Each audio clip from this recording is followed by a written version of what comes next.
Coming up on this Friday edition of Newsline at noon, the top US military general in South Korea says Seoul and Washington should build a layered ballistic missile defense system, hinting at the possible deployment of the US-led THAAD system to the Korean peninsula. The Bank of Korea governor says the speed of the possible US rate hike is more important than its timing. Market expectations are that Korea will maintain its historic low rate for some time, regardless of the Fed's decision. Plus, the Islamic State militant group claims responsibility for the Tunisia museum attack as authorities arrest 9 for the mass shooting that left 25 dead. These stories and more coming up on Newsline at noon.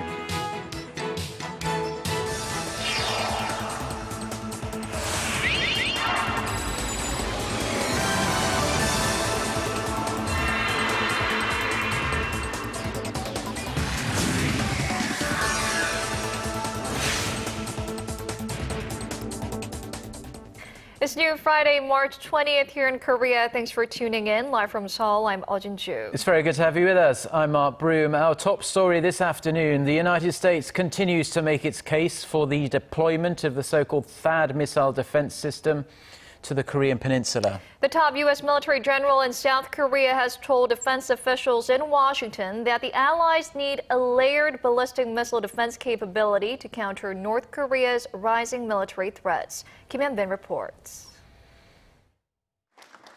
The commander of U.S. Forces Korea is calling on Seoul and Washington to implement a layered ballistic missile defense capability, and another strong signal that the U.S. is keen to deploy the THAAD system to the Korean peninsula. In a written testimony to the U.S. House Appropriations Subcommittee on Defense on Thursday, General Curtis Scaparrotti stressed the need for a ballistic missile defense capability in South Korea due to the threat posed by North Korea. On the same day, an official from the U.S. Defense Department said Washington is prepared to hold official talks with Seoul about the possible deployment of THAAD, as there have been no formal consultations thus far. The ongoing speculation about the possible deployment of THAAD to South Korea has stirred controversy inside and outside of Korea. China and Russia are deeply opposed to THAAD being on their regional doorstep, saying it would infringe upon their national security. On the other hand, its supporters say THAAD will counter North Korea's increasing ballistic and missile threats. The U.S. also believes the threat posed by North Korea has become even more acute. Scaparrotti says that Pyongyang has the ability to produce a miniaturized nuclear warhead that can be mounted on top of a ballistic missile. North Korea has conducted 3 nuclear bomb tests, the first in 2006, the second in 2009, and the most recent coming in February 2013. Experts predict the potential fourth testing will be to test a miniaturized warhead. Kim Hyun-bin, Arirang News. So just how acute is the North Korean nuclear threat getting? An expert in the U.S. says the unpredictable regime could have a stockpile of up to 100 nuclear weapons in just 5 years' time, laying out 3 different ways the North's nuclear weapons program could go in the coming years. Joel Witt, an analyst for the North Korean monitoring website 38 North, said that would be the worst-case scenario, but not beyond the realm of possibility. Witt added that U.S. scientists have long known the North is able to produce weapons-grade plutonium at its main nuclear plant. However, the U.S. analyst questions South Korea's assessment that North Korea currently has 16 warheads, saying the estimation was based on assumptions only. And the top diplomats of South Korea, Japan, and China will hold their first trilateral talks in 3 years in Seoul on Saturday. Korea's foreign ministry said Friday the visiting ministers will hold separate bilateral talks with Foreign Minister Yun Byung-se ahead of the trilateral meeting and pay courtesy visits to President Park Geun-hye. Top of the agenda will be restoring cooperation among the 3 nations, and attention is on whether Saturday's meeting will lead to a trilateral summit in the near future. The 3-way talks have been stalled mainly due to the territorial row between Japan and China over the Senkaku Islands in the East China Sea, known in China as Diaoyu. The chairman of the U.S. House Foreign Affairs Committee pledged his commitment to getting the historical record correct regarding Japan's wartime sexual enslavement of women. In a statement, Representative Ed Royce said he told a group of South Korean lawmakers about his visit to a memorial set up in Glendale, Los Angeles, to honor the so-called comfort women. The statement also mentioned that the Korean lawmakers told Royce that it is not appropriate for Japanese Prime Minister Shinzo Abe to address the US Congress without sincerely apologizing for Tokyo's wartime atrocities. On this, the US lawmaker reportedly said that nothing has been decided yet. The Japanese leader is set to visit Washington next month amid mounting calls by the international community for a sincere apology by Prime Minister Abe regarding the wartime sex slaves.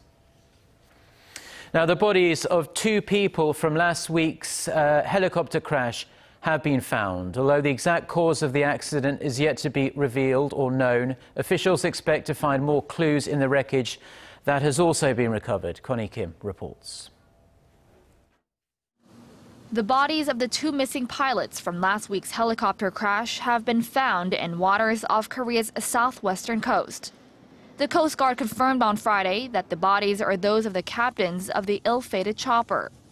The Coast Guard helicopter carrying 4 people crashed in waters off Kagodo Island last Friday while trying to land near a seawall.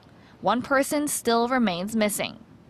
Korea's Coast Guard and Navy were immediately dispatched to the site, but strong waves and heavy fog have been hampering rescue operations for days. The inclement conditions meant it took rescue teams 6 days until Thursday to find the fuselage. It was some 1.2 kilometers out at sea. Salvage teams say they have pulled some of the wreckage out of the water, but the main fuselage remains underwater. The black box wasn't in the helicopter, but officials still hope to find out what happened in the moments before the accident. However, it's presumed the pilots were caught out by a lack of visibility amid foggy conditions. Connie Kim, Arirang News.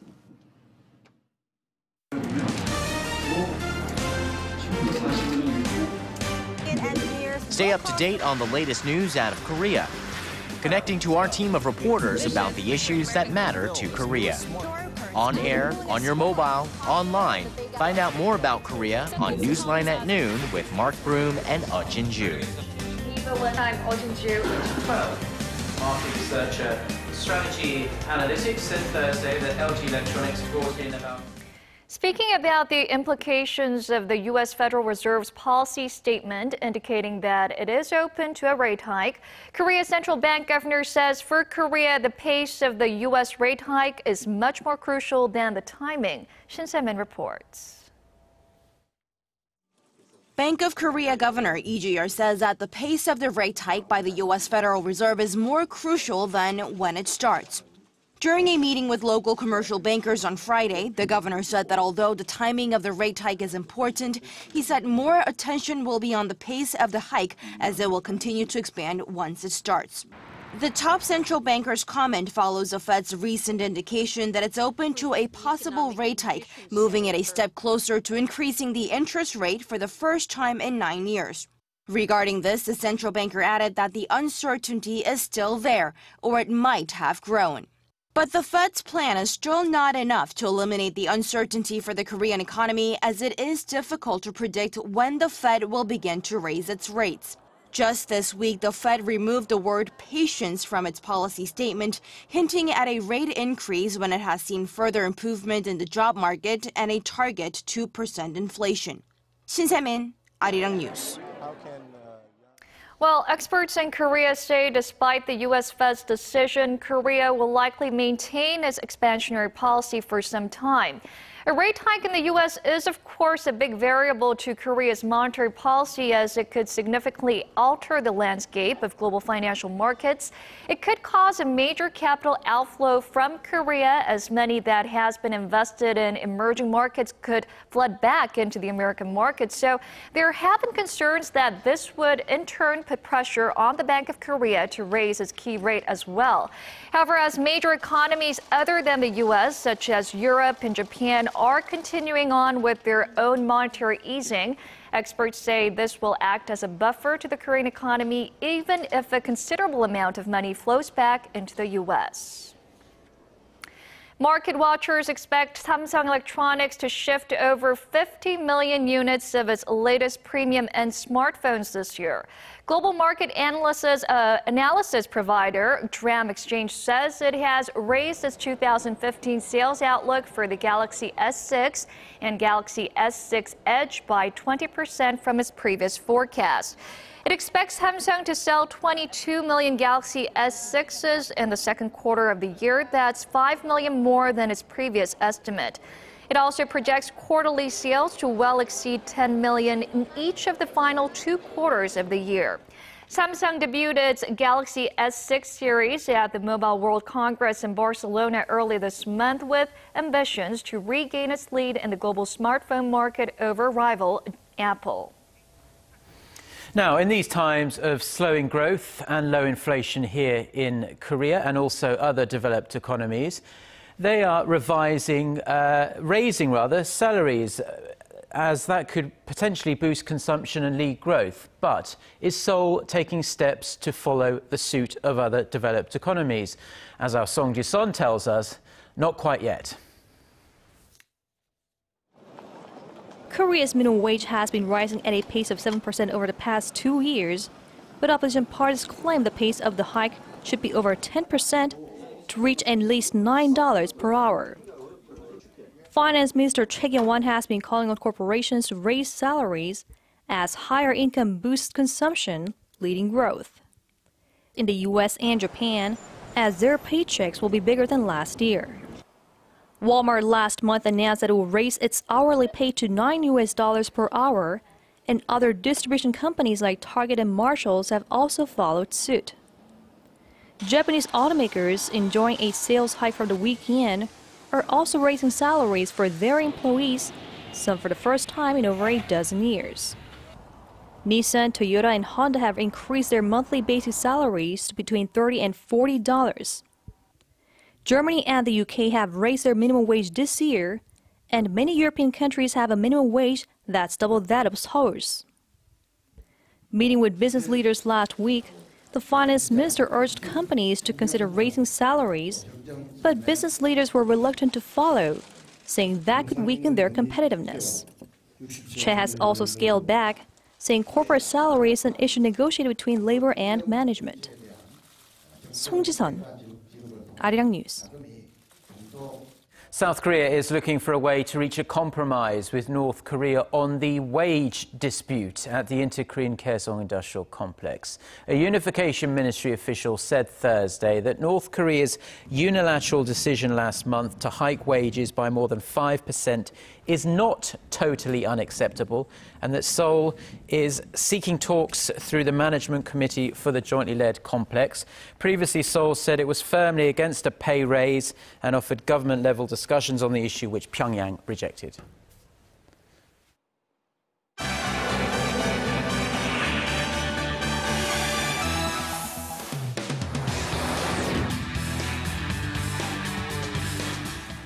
Time now for a look through the global headlines for following this Friday lunchtime. For that, we turn to Eunice Kim at the News Center. Eunice, the Islamic State group has claimed that it was behind the massacre at Tunisia's National Museum that left 20 foreign tourists dead.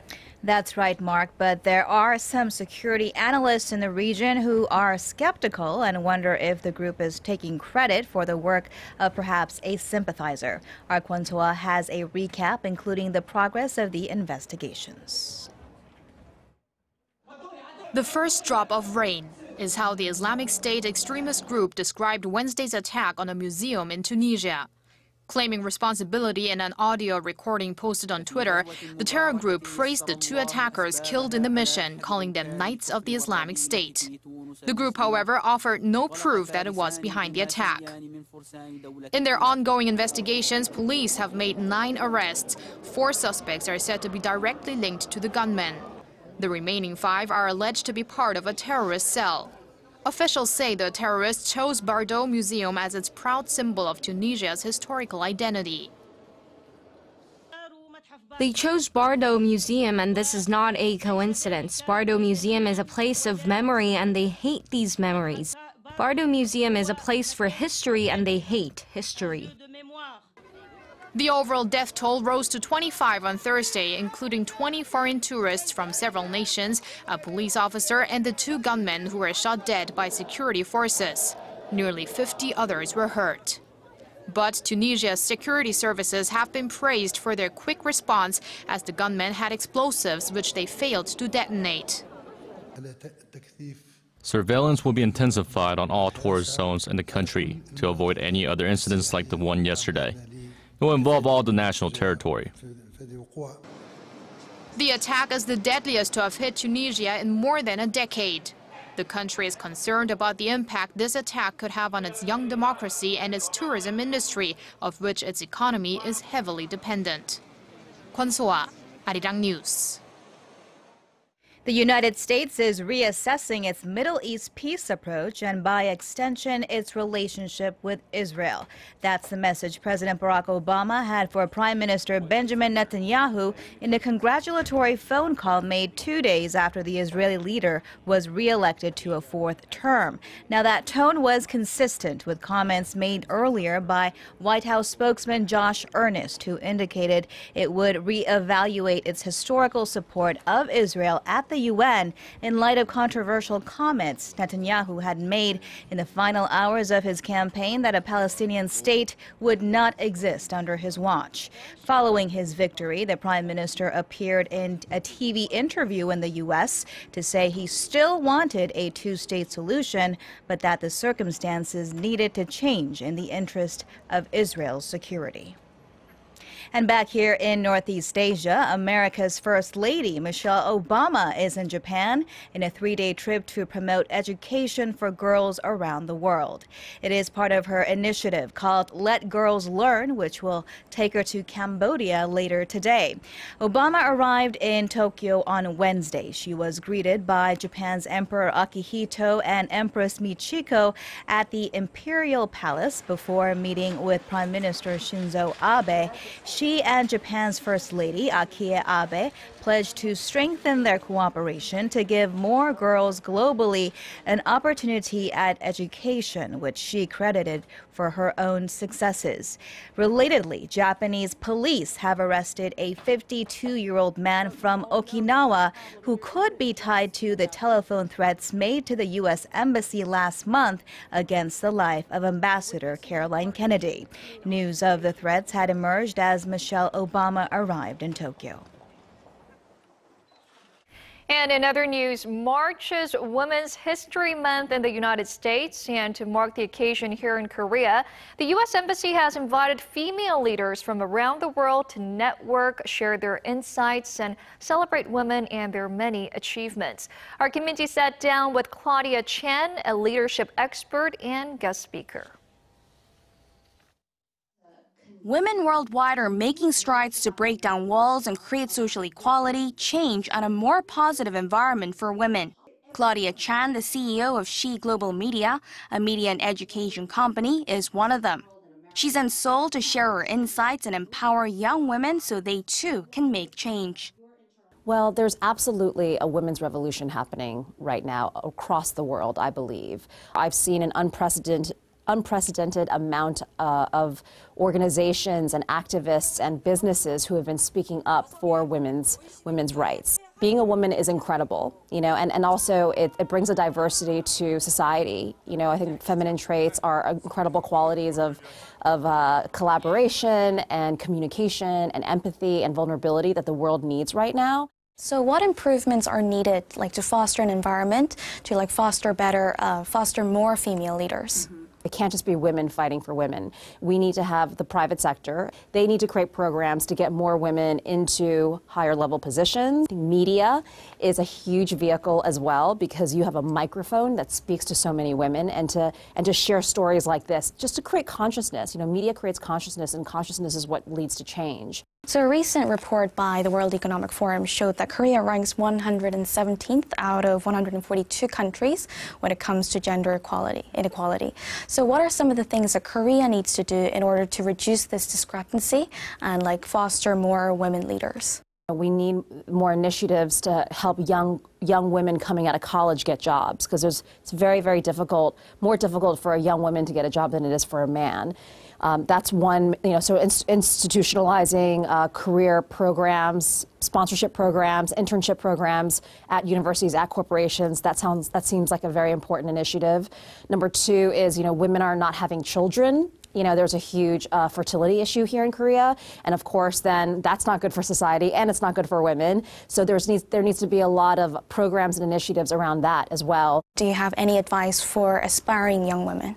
The number one glass ceiling to break before any of it is really the one in your mind. Having that confidence, inner confidence, is really important, and changing the voice in your mind instead of being critical, constantly critical of yourself. We need to be more loving and kind to ourselves, so that our voice is giving us the confidence to go out there to do whatever it is that we want to do, to dream big and to defy the odds.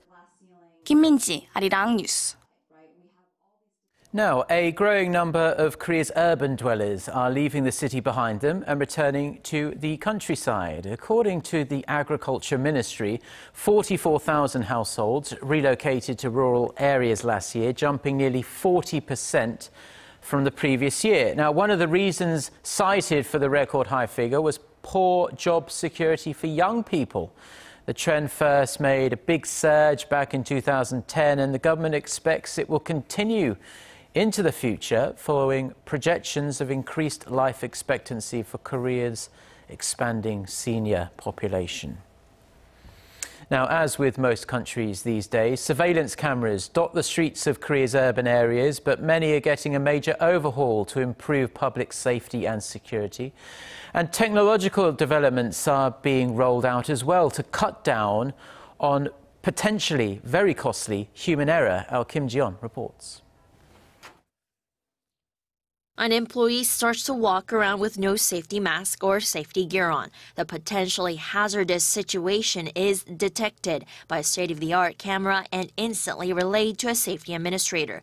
This smart video management system, or SVMS, developed by Samsung S1, has the ability to preemptively detect dangerous situations.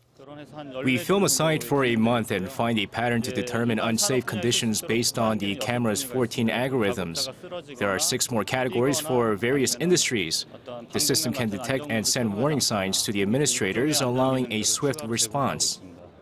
The SVMS uses a facial recognition program for intruders or to locate a particular person in a designated area. By calculating the speed and angle of movements, the system can detect violent acts or someone has lost consciousness. It can also figure out if barrels containing hazardous material are in danger of tipping over by calculating their angle. This system changes the dynamics of CCTVs, merely used for recording stuff that has already happened. It's also a major improvement as it cuts down on human error. Previously, an administrator had to monitor multiple screens at all times, and the success rate of detecting an accident drops by around half if a person monitors multiple screens for more than 10 minutes. The rate drops even more drastically after just 20 minutes. Due to this, the government is investing $6.3 million over the next 5 years on these smart surveillance systems. And to address concerns about privacy, security companies have come up with features to protect identities of those caught on camera. Samsung S1 blurs the faces when they're filming and reveals them only when they're legally required to do so. There are an estimated 2.7 million CCTV cameras currently installed in Korea, including those managed by government agencies and those owned by individuals. Kim Ji-yeon, Arirang News.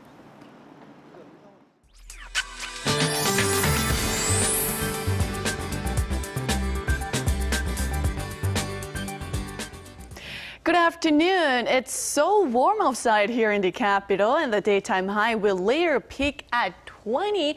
Feeling more like mid-spring this afternoon, but wide temperature gaps between the lows and highs will continue, so dress accordingly. Now, things have brightened up compared to earlier hours, and mostly to partly sunny skies will dominate the whole peninsula.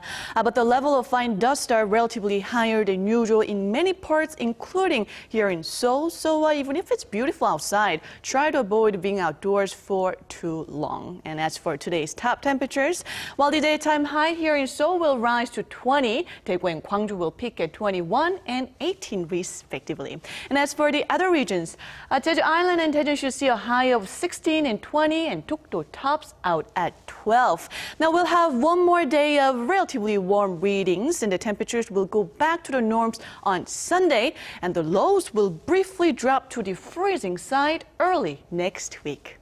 Well, that's all for Korea, and here's international weather for viewers around the world.